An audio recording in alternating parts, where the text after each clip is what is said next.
आज आपण एक नवीन डिश बनवत आहे. बनवायला खूप सोपी आहे आणि शेंगदाणा वापरून ही डिश बनवत आहे. मुलांना खूप आवडणार ही डिश. इथे 1 कप गव्हाचं पीठ घेतलेलं आहे. यामध्ये टाकूया पोहा खाच्या चम्मचनी 1 चम्मच बेसन आणि थोडंच मीठ. पोहा खाच्या चम्मचनी 1 चम्मच तूप घेतलेलं आहे. छान असं मिक्स करून घेऊया, जेणेकरून मीठ आणि तूप छान असं पिठाला लागायला पाहिजे. छान असं मिक्स करून घेतलेलं आहे. यामध्ये आता आपण थोडं थोडं पाणी टाकून गव्हाचं पीठ चपाती बनवण्याकरिता मळत असतो त्याप्रमाणे मळून घेऊया. सोपी आहे ही डिश बनवण्याकरिता आणि थंडीचे दिवस आहे तर सहज आपण ही डिश बनवू शकतो आणि खाण्याकरिता पण छान लागत असतं ही डिश. इथे मी 1 वाटी शेंगदाणा घेतलेला आहे आणि अर्धा वाटीपेक्षा थोडंच कमी गूळ घेतलेला आहे. गूळ किसून घेतलेला आहे. शेंगदाणा छान असा परतून घेऊया. ही डिश बनवण्याकरिता सोपी आहे आणि टिफिनवर मुलांना देण्याकरिता किंवा आपण बाहेर जात असतो तर टिफिनवर सहज ही डिश घेऊन जाऊ शकतो. शेंगदाणा छान असा परतून घेतलेला आहे. थंड होण्याकरिता बाजूला ठेवलेला आणि मिक्सरमध्ये बारीक केलेला आहे. दरदरीत बारीक केलेला आहे आणि आपण गूळ किसून घेतलेला होता. गूळ घेऊया आणि यामध्ये शेंगदाणा गूळ किसून घेतलेला होता तो टाकूया आणि मिक्सरमध्ये छान असं फिरून घेऊया, जेणेकरून शेंगदाणा बारीक करून घेतलेला आहे त्यामध्ये गूळ छान मिक्स व्हायला पाहिजे.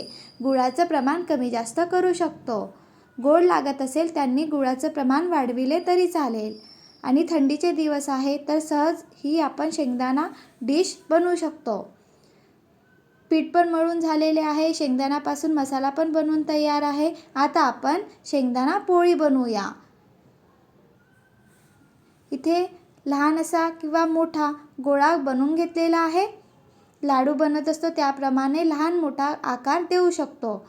आता आपण चपाती लाटत असतो त्याप्रमाणे चपाती लाटून घेऊया. पातळ ठेवायचं, खूप जाड नाही ठेवायचं. मी इथे शेंगदाणा पोळी 2 पद्धतीने कशी बनवायची ती या रेसिपीमध्ये सांगणार आहे. इथे छान असे 2 चपाती लाटून घेतलेल्या आहे. आपले शेंगदाण्याचं मिश्रण पण तयार होतं तर शेंगदाण्याचं मिश्रण छान असं पसरून घेऊया चपातीवर. आणि आता आपण दुसरी चपाती बनवून घेतलेली होती ते यावर ठेवूया आणि बाजूने पॅक करून घेऊया. थोडंच गव्हाचं पीठ टाकलेलं आणि हलक्या हाताने छान अशी चपाती लाटून घेऊया. या पद्धतीने पण आपण चपाती बनवू शकतो. हलक्या हाताने लाटायचं म्हणजे चपाती आहे ती छान अशी पॅक होणार आणि मिश्रण भरलेलं आहे शेंगदाण्याचं ते बाहेर निघणार नाही. छान अशी शेंगदाणा चपाती बनवलेली आहे. शेंगदाणा पोळी बनवलेली आहे. मिश्रण भरून घेतलेला तावा बाजूला गरम होण्याकरिता ठेवलेला. तावा गरम झाला की यावर आपण शेंगदाणा पोळी टाकूया.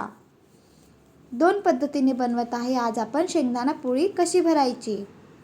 वरून मी तूप लावलेलं आहे. इथे आपण तेलाचा पण वापर करू शकतो. छान अशी शेंगदाणा पोळी बनलेली आहे. आता आपण दुसऱ्या पद्धतीने शेंगदाणा पोळी कशी बनवायची ते बघूया. किंवा आपण पुरण भरत असतो त्याप्रमाणे पण शेंगदाणा पोळी भरली तरी चालेल. इथे मी छान असा निंबू असतं त्याप्रमाणे गोळा बनवून घेतलेला आहे.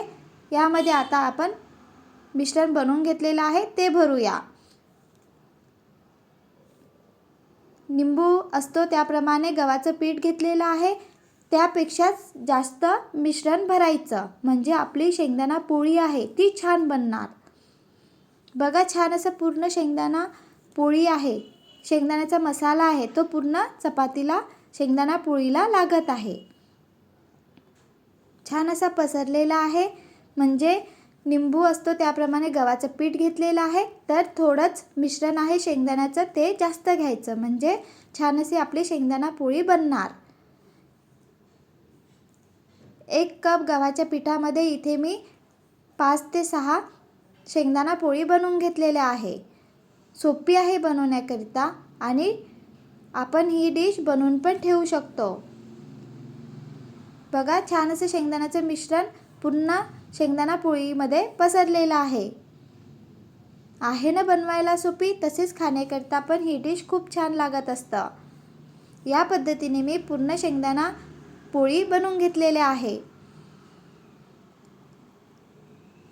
नाश्त्यामध्ये मुलांना टिफिनवर देण्याकरिता किंवा आपण बाहेर जात असतो तर सहज आपण ही डिश बनवून घेऊन जाऊ शकतो.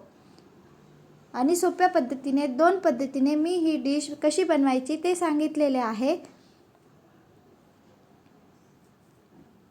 ह्या पद्धतीने मी पूर्ण शेंगदाणा पोळी बनवून घेतलेले आहे. बनवून बघा आणि कमेंट करून सांगा की कशी बनलेली आहे. इथे मी 1 कप गव्हाच्या पिठामध्ये 5 ते 6 शेंगदाणा पोळी बनवून घेतलेलं आहे. शेंगदाण्याचे मिश्रण उरलेले आहे तर त्यामध्ये आपण केव्हा पण शेंगदाणा पोळी बनवू शकतो. अर्धा वाटी शेंगदाणा पोळीमध्ये 6 शेंगदाणा पोळी छान अशा सहज बनवू शकता. थोडे शेंगदाण्याचे मिश्रण उरलेले आहे. बनवून बघा आणि कमेंट करून सांगा की शेंगदाणा पोळी कशी बनलेली आहे. व्हिडिओ आवडला असेल तर please like, share and subscribe. Bye bye.